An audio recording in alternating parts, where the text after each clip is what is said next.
देखिए last class में हमने दो प्रमेय जो थी उनको पढ़ लिया था। अब देखो उसी प्रमेय के आधार के ऊपर और एक जो इन प्रमेय का यूज होते हुए एक आगे आप लोगों के जो अब गॉस का नियम है उसको पढ़ना है। जैसे गॉस का नियम तो आपने वैसे तो 12th में भी पढ़ा होगा, पर यहाँ पे भी उसी के जैसा है। आपको व्युत्क्रम वर्ग के नियम से क्या करना है, गॉस के नियम की व्युत्पत्ति करनी है। ठीक है, फिर उस गॉस के नियम का समाकलन रूप क्या है, अवकलन रूप क्या है, साथ ही साथ में पॉइजन इक्वेशन क्या है, लाप्लास इक्वेशन क्या है, इन चीजों के बारे में आपको पढ़ना है। ठीक है, तो सबसे पहले तो आप लोगों को मालूम होगा कि गॉस का नियम क्या होता है।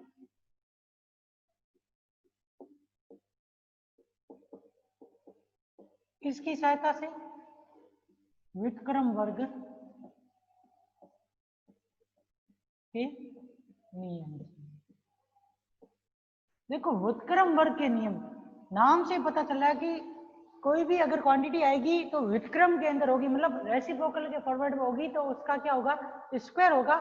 उसकी सहायता से हम क्या कर सकते हैं, इस नियम का पालन कर सकते हैं। जैसे कि मान लो अगर इलेक्ट्रिक फील्ड है तो वो भी क्या होगा, इस प्रकार से 1/r स्क्वायर के प्रोपोर्शनल होगा। मतलब अब ये जो नियम है ई प्रोपोर्शनल टू क्या आ गया, 1/r स्क्वायर, ये क्या कहलाता है, एक व्युत्क्रम वर्ग का नियम कहलाता है।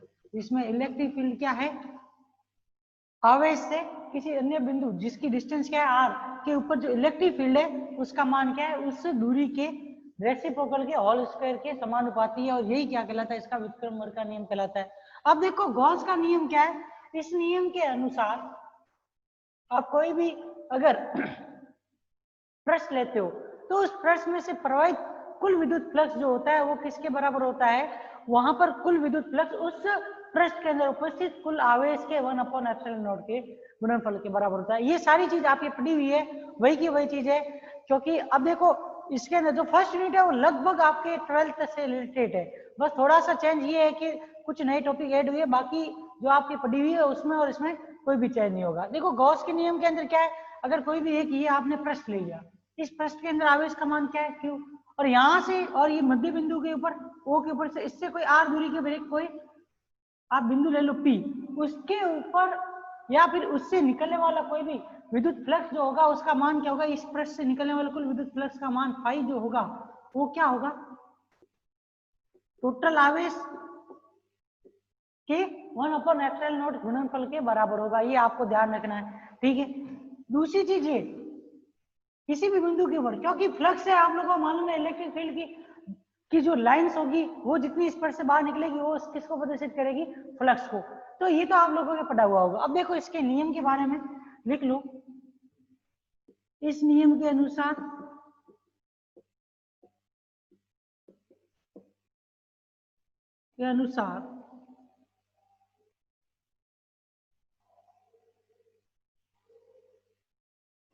किसी पृष्ठ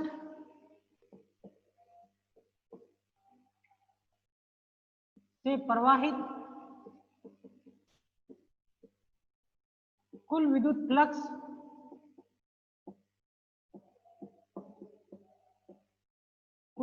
फ्लक्स का मान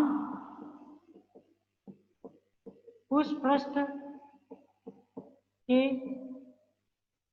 अंदर उपस्थित आवेश 1/ε0 के गुणनफल के बराबर होता है।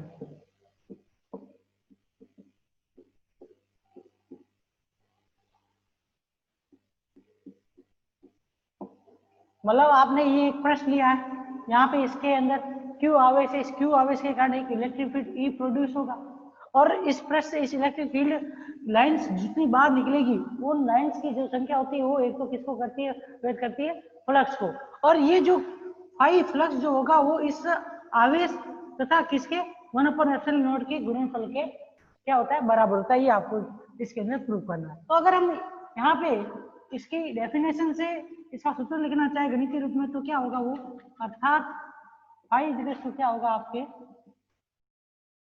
Summation q of i upon ε0 to q upon ε0 s e vector dot d। ये सेम वही का वही फ्लक्स है जैसे आपने सभी क्षेत्र के अंदर पढ़ा था। सदिश क्षेत्र में आपने फाई बराबर क्या पढ़ा था, S A vector dot B S vector, उसी के जैसे जैसे ये भी है, ठीक है ना। अब देखो अब इसका हमें क्या करना है, प्रूव करना है, ठीक है ना।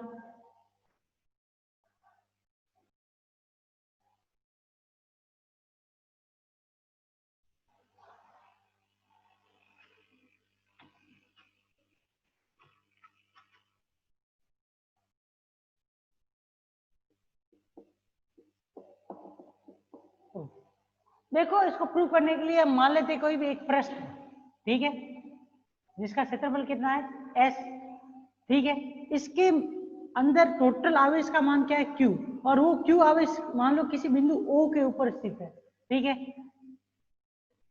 इस बिंदु ओ पर उपस्थित क्यू आवेश के कारण पूरे पृष्ठ के अंदर जो इलेक्ट्रिक फील्ड प्रोड्यूस होगा उसका मान क्या, मान लो कि विद्युत क्षेत्र जो होगा वो ये होगा।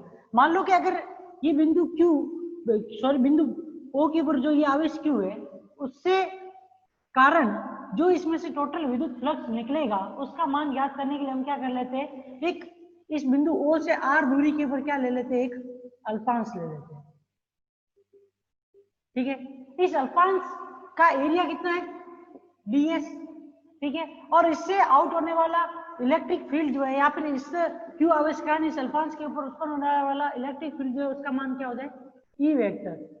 तो उस कंडीशन में आपको मालूम है इसके क्षेत्रफल और इस इलेक्ट्रिक फील्ड के बीच में जो एंगल बनेगा वो क्या होगा, ठीक है, ठीक है। अब देखो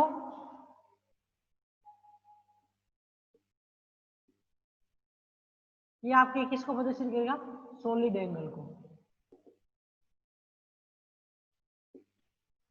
ठीक है। अब देखो यहां से इस क्यू आवेश के कारण इलेक्ट्रिक फील्ड ई प्रोड्यूस हुआ, और इसके इलेक्ट्रिक फील्ड इस अल्पांश के अंदर जो इलेक्ट्रिक फील्ड प्रोड्यूस हुआ क्यू आवेश के कारण उस तथा इसके क्षेत्रफल के बीच में अगर DS angle sorry theta angle है, ये आपको इसके अंदर ध्यान रखना है। और साथ ही साथ में जो ये शेप है अल्पांश का वो इस प्रकार से शंक्वाकार आकृति के अंदर या फिर सॉलिड एंगल के शेप में होता है, इस वजह से यहाँ पे सॉलिड एंगल डी ओमेगा होगा। और आपको मालूम है सॉलिड एंगल जो होता है उसका मान हमेशा क्या होता है, 4 पाई, और इसको अगर फॉर्मूले के रूप में लिखोगे तो वो किस प्रकार से लिखते हो, ds cos theta upon r square, ये आप लोगों के पहले भी पढ़ा हुआ होगा। तो सारी चीज अब इस वाले प्रूफ के अंदर वही की वही चीजें आएगी जो आप लोगों के पहले पढ़ी हुई है, और इससे अलग कुछ भी नहीं आएगा, ठीक है। अब देखो इसके अंदर माना कोई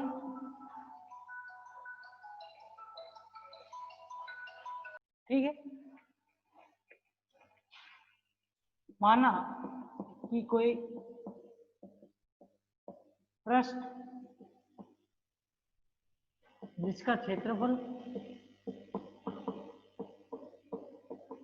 S है तथा इसमें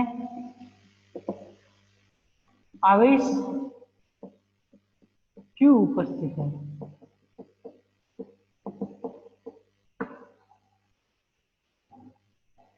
माना कि यह आवेश पृष्ठ में बिंदु O पर क्या है तो इस बिंदु से R दूरी पर उपस्थित अल्पांश ds पर Q आवेश के कारण अगर इलेक्ट्रिक फील्ड का मान क्या है के कारण अगर विद्युत क्षेत्र का मान क्या है, ई वेक्टर है, तो इस अल्पांश से निर्गत विद्युत फ्लक्स का मान क्या हो जाएगा, इसे निर्गत विद्युत फ्लक्स का मान क्या होगा, D phi is to E vector dot D S vector, ठीक है। अब देखो यहां से अगर डॉट प्रोडक्ट हटाओगे तो ई और डी के डीएस के बीच में एंगल कितना है, थीटा का, और डॉट प्रोडक्ट को हटाने के पश्चात जो आता है वो क्या आता है, cos थीटा आता है। तो यहाँ से इस डी फाई का मान क्या हो जाएगा आपकी ई ds cos थीटा। ठीक है, अब देखो ये तो क्या है, एक ओनली फॉर इस स्मॉल टुकड़े से जो निर्गत विद्युत फ्लक्स है उसका मान है। अब हमें अगर पूरे पृष्ठ से इस क्यू आवेश के कारण जो इलेक्ट्रिक फील्ड है उसके कारण निर्गत विद्युत फ्लक्स का मान ज्ञात करना है, तो इसका हमें क्या करना पड़ेगा, इसका हमें समाकलन करना पड़ेगा। तो अगर हम संपूर्ण पृष्ठ S से निर्गत विद्युत फ्लक्स का मान लिखना चाहिए, मान, तो वो क्या होगा आपके phi equals to D phi equals to क्या आ जाएगा, S E vector dot D S vector. और किसी भी क्यू आवेश के कारण जो इलेक्ट्रिक फील्ड प्रोड्यूस होता है उस इलेक्ट्रिक फील्ड का मान जो आपने पढ़ा होगा वो क्या होता है, ई वेक्टर बराबर के क्यू अपॉन आर स्क्वायर के बराबर। यहां से आप ई वेक्टर को और किस फॉर्मूले में चेंज कर सकते हैं, 1/4 pi epsilon naught Q upon R square. ये क्या है, आपके व्युत्क्रम वर्ग का नियम है, जिसमें आवेश क्यू के कारण उत्पन्न जो विद्युत क्षेत्र होता है, एक तो वो किसके क्यू उस पृष्ठ के अंदर उपस्थित टोटल आवेश के समानुपाती होता है, तथा डिस्टेंस जो होती है जहां तक ये फील्ड होता है उसकी रेंज है, या फिर आप ये कह सकते हो जो गाउसियन पृष्ठ होता है उसकी भी क्षेत्र के या उस डिस्टेंस के क्या होता है, व्युत्क्रम के वर्ग के समानुपाती होता है। ठीक है, तो ई वेक्टर का जो फॉर्मूला होता है वो क्या होता है, 1/4 pi epsilon naught Q upon R square. जैसे कि मान लो कि आप पढ़ते हो स्थिर एक बिंदु आवेश के कारण विद्युत क्षेत्र को पढ़ते हो, तो उसमें आप एक गोलीय गाउसियन पृष्ठ लेते हो और उससे आर डिस्टेंस के ऊपर जो इलेक्ट्रिक फील्ड प्रोड्यूस होता है उस इलेक्ट्रिक फील्ड का जो फॉर्मूला लिखते हो वो ये लिखते हो। ये सबसे पहला डेरिवेशन होता है 12th का, ये आपको मालूम हो तो ठीक है। जब इलेक्ट्रिक फील्ड ई का मान क्या है, 1/4 pi epsilon naught Q upon R square, तो उस मान को इसमें रखना पड़ेगा, इसमें रखोगे तो इक्वेशन जो आएगी फाई इक्वल टू वो क्या आएगी आपके S E D S cos theta phi equal to S E का मान कितना है 1/4 pi epsilon naught Q upon R square D S cos theta. ठीक है, फाई इक्वल टू क्या आ जाएगा आपके Q upon 4 pi epsilon naught S D S cos theta upon R square. और ये जो होता है ये किसको प्रदर्शित करता है, ठोस कोण को, जिसको आप किससे लिखते हो डी ओम्स। यहाँ पे ये फाई बराबर क्या आ जाए आपके Q upon 4 pi epsilon not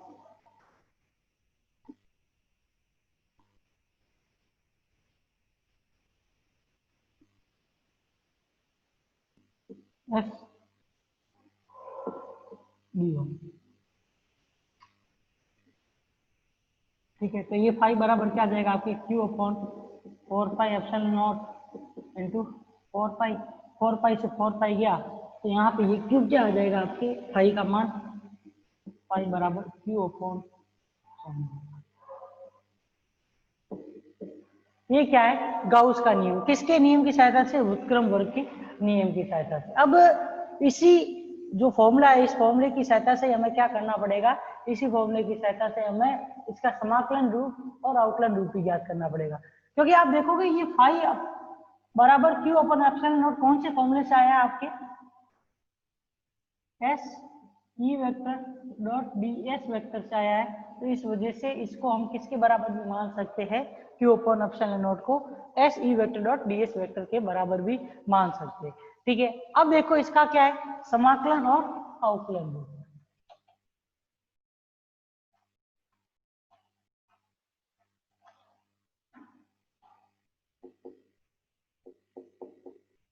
Gauss के नियम का समाकलन और अवकलन रूप। ठीक है, अब देखो समाकलन और अवकलन रूप को लिखोगे तो उस कंडीशन के अंदर जैसे कि मान लो कि हमने एक ऐसा ही जैसा हमने पहले प्रश्न लिया था वैसा का वैसा एक हम प्रश्न ले लेते हैं, और अगर हमें गॉस के नियम का समाकलन रूप लिखना है तो उससे पहले हम क्या करेंगे, आपको इस क्यू आवेश को किसके रूप में प्रदर्शित करना पड़ेगा, आवेश घनत्व के रूप में। अगर मान लीजिए कि हमने कोई भी एक प्रश्न लिया, ठीक है, इस प्रश्न के अंदर क्यू आवेश क्या है, एक समान रूप से वितरित है। ठीक है, एक समान रूप से वितरित है और ये जो है छोटे छोटे अल्पांश टुकड़ों से मिलकर बना हुआ है। ठीक है, अगर एक अल्पांश टुकड़ा ये जो है इसका एरिया, इसका वॉल्यूम जो है वो क्या है, डीवी, और इसके ऊपर जो ये क्यू आवेश है उसका कितना डी क्यू भाग है उपस्थित हो, तो इस डी क्यू का मान किसके बराबर होगा, D Q is equal to rho D V के बराबर होगा।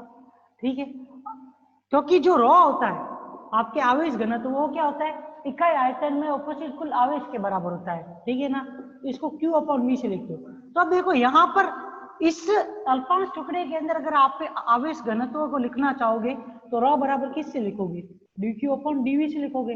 और अगर आपको यहाँ पर आवेश का मान ज्ञात करना हो तो dQ बराबर क्या आ जाएगा, रॉ dV, और टोटल आवेश को ज्ञात करोगे तो Q बराबर क्या आ जाएगा आपके, dQ, तो क्या आ जाएगा, रॉ dV। ठीक है, अब देखिए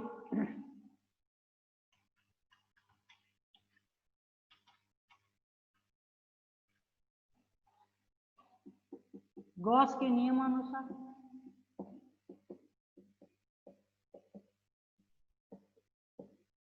किसी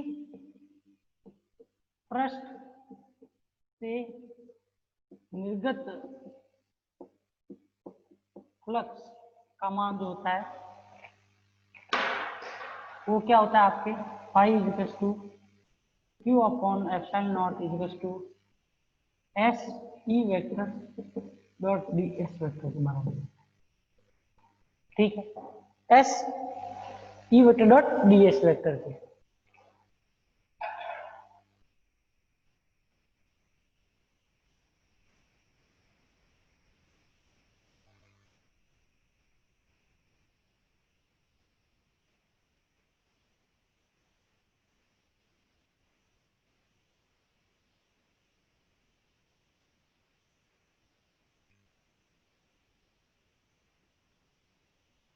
ये 3E43301A आप अपना नाम लिखिए क्योंकि यहाँ पे अटेंडेंस लगती है, इसलिए मैं आपको कह रहा हूँ आप अपना नाम लिख दीजिए, अदरवाइज पता नहीं चलेगा कि आपका नाम क्या है।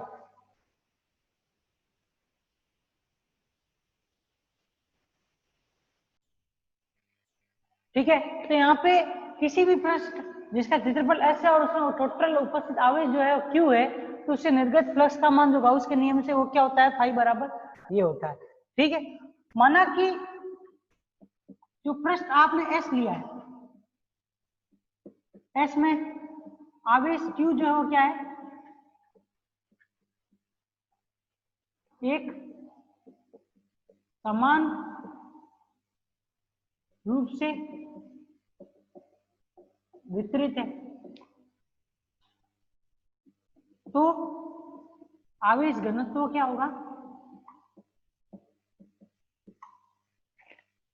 का मान क्या होगा, रॉ। तो आप इस रॉ को किस प्रकार से लिखोगे, Q अपॉन V, और अगर इसमें हमने एक अल्पांश टुकड़ा लिया है तो अल्पांश टुकड़े पर आवेश घनत्व क्या होगा,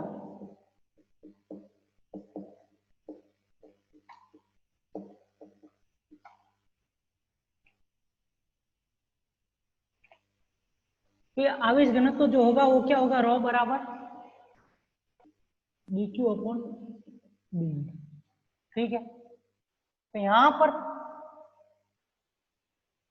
ये dQ इज टू आपके क्या आ जाएगा, रॉ dV। और ये Q जो आएगा वो क्या होगा, आपके संपूर्ण पृष्ठ के ऊपर जो आवेश घनत्व है उसका मान या आवेश का मान निकालना है तो वो किसकी, dQ के बराबर होगा, dQ के समाकलन से निकलेगा, और इसको आप किस प्रकार से लिख सकते हो, सॉरी V रॉ dV के रूप में लिख सकते हो।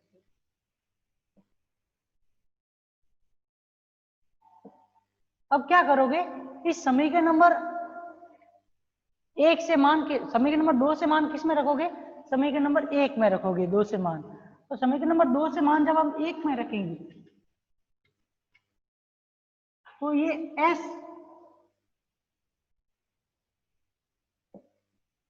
एक से मान इसमें इक्वेशन नंबर 2 में रखने होता है। जब इक्वेशन नंबर 1 से मान इक्वेशन नंबर 2 में रखेंगे तो उस कंडीशन के अंदर S E vector dot D S vector किसके बराबर आ जाएगा? आपके 1/ε0 वी रॉ डी। ये पूरी इक्वेशन किसके रूप में? समाकलन के रूप में है, और इसी को क्या बोला जाता है? गॉस के नियम का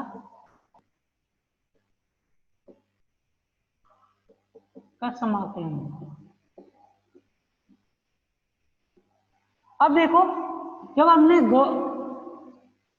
अपसरण की नियम पढ़ा था या गॉस अपसरण की थ्योरम जो पढ़ी थी, उसके अंदर हमने क्या पढ़ा था कि जो पृष्ठ समाकलन होता है किसी भी वेक्टर का, वो किसके अंदर चेंज हो जाता है? वो उसके आयतन समाकलन में।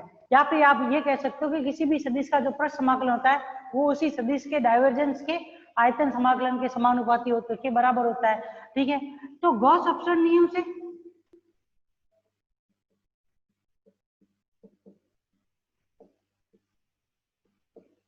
नियम से ये S E vector dot D S vector जो है वो किसके बराबर आ जाएगा? आपके V del vector dot E vector D V के बराबर आ जाएगा। ठीक है,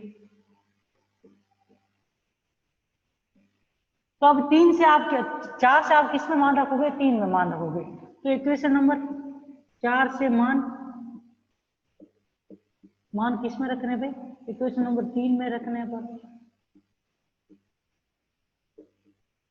इक्वेशन नंबर 4 से मान जब आप इक्वेशन नंबर 3 में रखोगे तो इक्वेशन क्या मिलेगी? V del dot E vector D V equal to आपके क्या आ जाएगा? V rho D.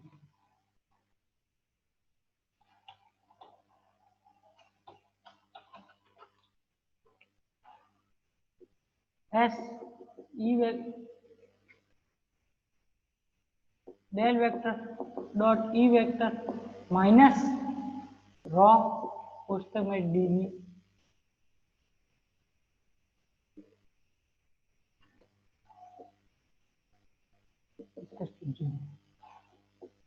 ठीक है, अब कोई भी आपने प्रश्न लिया है उसके लिए हमेशा ये इक्वेशन क्या होगी? वैलिड होगी, ये आपको ध्यान रखना है। और इसको अगर किसी भी स्वैच्छिक प्रश्न के लिए क्या होगी? ये आर्बिट्रेरी जो सरफेस होगी उसके लिए क्या होगी?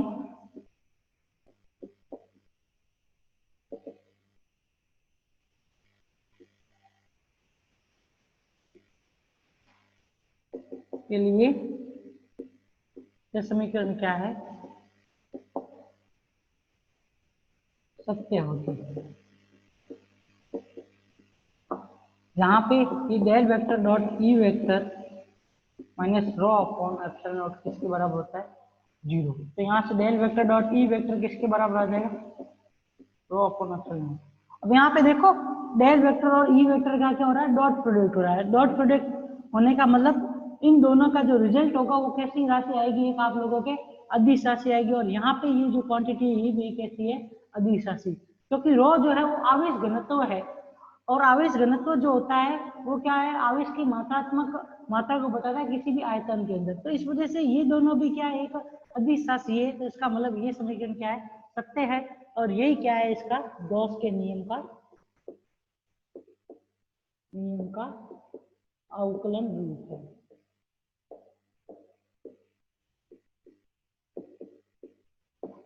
ठीक, अब देखो, इन्हीं नियम की सहायता से 2 और समीकरण है जो आपको ज्ञात करनी है।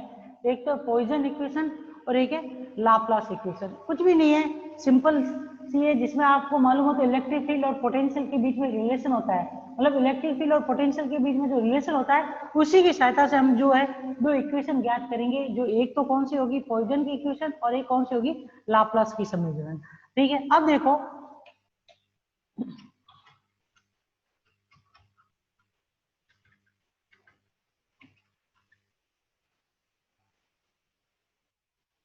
क्योंकि काफी चीजें आप लोगों ने पढ़ी हुई है तो इसमें ज्यादा दिक्कत नहीं होगी, क्योंकि फर्स्ट यूनिट के अंदर आप देखोगे तो बस जो मेनली टॉपिक जो थे इससे पहले पहले वाले डाइवर्जेंस, कर्ल और ग्रेडियंट था। और अब जो दो थ्योरम है, एक तो गॉस की थ्योरम, गॉस अपसरण फॉर्म है, और एक स्टोक्स की फॉर्म है, और एक इसके बाद में आपकी जो ग्रीन की थ्योरम आएगी वो, ये थ्योरम्स इंपोर्टेंट है, क्योंकि ये सारी चीजें तो आप लोगों के 12th में भी पढ़ी हुई है और वापस वही की वही है। क्योंकि ये कभी कभार 3.5 नंबर के अंदर क्वेश्चन पूछ लेता है कि गॉस के नियम का व्युत्क्रम वर्ग के नियम की सहायता से व्युत्पन्न कीजिए तथा उसके समाकलन और अवकलन रूप को लिखिए। तो उस कंडीशन में आपको ये वाला डेरिवेशन उसके अंदर करना पड़ेगा। अब देखो पॉइजन क्या तथा लाप्लास,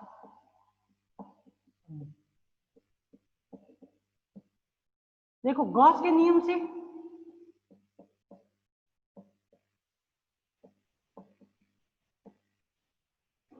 कौन सा रूप इसका, अवकलन रूप। Del vector dot E vector किसके बराबर होता है, रो अपॉन एप्सिलॉन, ये हो गया। और इलेक्ट्रिक फील्ड ई वेक्टर और विद्युत विभव V जो होता है में संबंध जो होता है वो क्या होता है, E vector equal to minus के डेल वेक्टर V के रूप में दिया जाता है, ठीक है ना। अब यहाँ पे देखो इलेक्ट्रिक फील्ड क्या होता है, विद्युत विभव के ग्रेडियंट के बराबर होता है, क्योंकि आप देखो जो विद्युत विभव उसके पास कोई डायरेक्शन नहीं है, इस वजह से वो एक अदिश राशि है। ग्रेडियंट निकालोगे उसका तो आपके पास कोई डायरेक्शन आ जाएगी, तो इस वजह से ये समीकरण भी क्या है, सही है। तो इसका मतलब ये होगा कि जो इलेक्ट्रिक फील्ड है वो क्या होता है, विद्युत विभव के ग्रेडियंट के इक्वल होता है, और यहाँ पे माइनस का साइन क्या शो करता है कि ये उसके विपरीत डायरेक्शन में होता है, ठीक है। अब देखो यहाँ पे ई वेक्टर बराबर क्या आ गया, माइनस के डेल वेक्टर V हो गया। अब देखो यहां से इस ई वेक्टर का मान किस में रखोगे, इस समीकरण में, ठीक है। इसको नंबर 2 लगा दो, इक्वेशन नंबर 2 से मान किसमें रखने पर, इक्वेशन नंबर 1 में रखने पर, जब इक्वेशन नंबर 2 से मान इक्वेशन नंबर 1 में रखोगे तो डेल वेक्टर डॉट कोष्टक में डेल वेक्टर माइनस इक्वल क्या आ जाएगा आपको, रो अपॉन एप्सिलॉन नॉट, तो ये डेल स्क्वायर V इक्वल क्या आ जाएगा आपको, रो अपॉन एप्सिलॉन नॉट। यह समीकरण जो है 3, इक्वेशन नंबर 3 कौन सी इक्वेशन कहलाती है, पॉइजन इक्वेशन कहलाती है।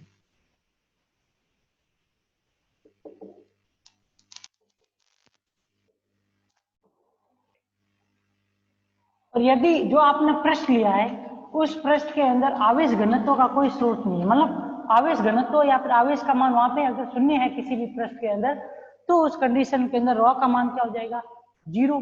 तो डेल स्क्वायर V किसके बराबर आ जाएगा, 0 के बराबर आ जाएगा। वो समीकरण जो होगी वो किसको प्रदर्शित करेगी, लाप्लास समीकरण को। यदि क्या हो, दिए हुए आयतन में आवेश का कोई स्रोत ना हो तो रॉ का मान क्या हो जाएगा, 0। रॉ के 0 होते ही इक्वेशन नंबर 3 से डेल स्क्वायर V किसके बराबर आ जाएगा, 0 के। इसको आप किस प्रकार से लिख सकते हैं, del square x square plus del square upon del y square plus del square upon del z square V क्या आ जाएगा, 0। और ये समीकरण नंबर 4 जो है वो कौन सी समीकरण कहलाती है, लाप्लास।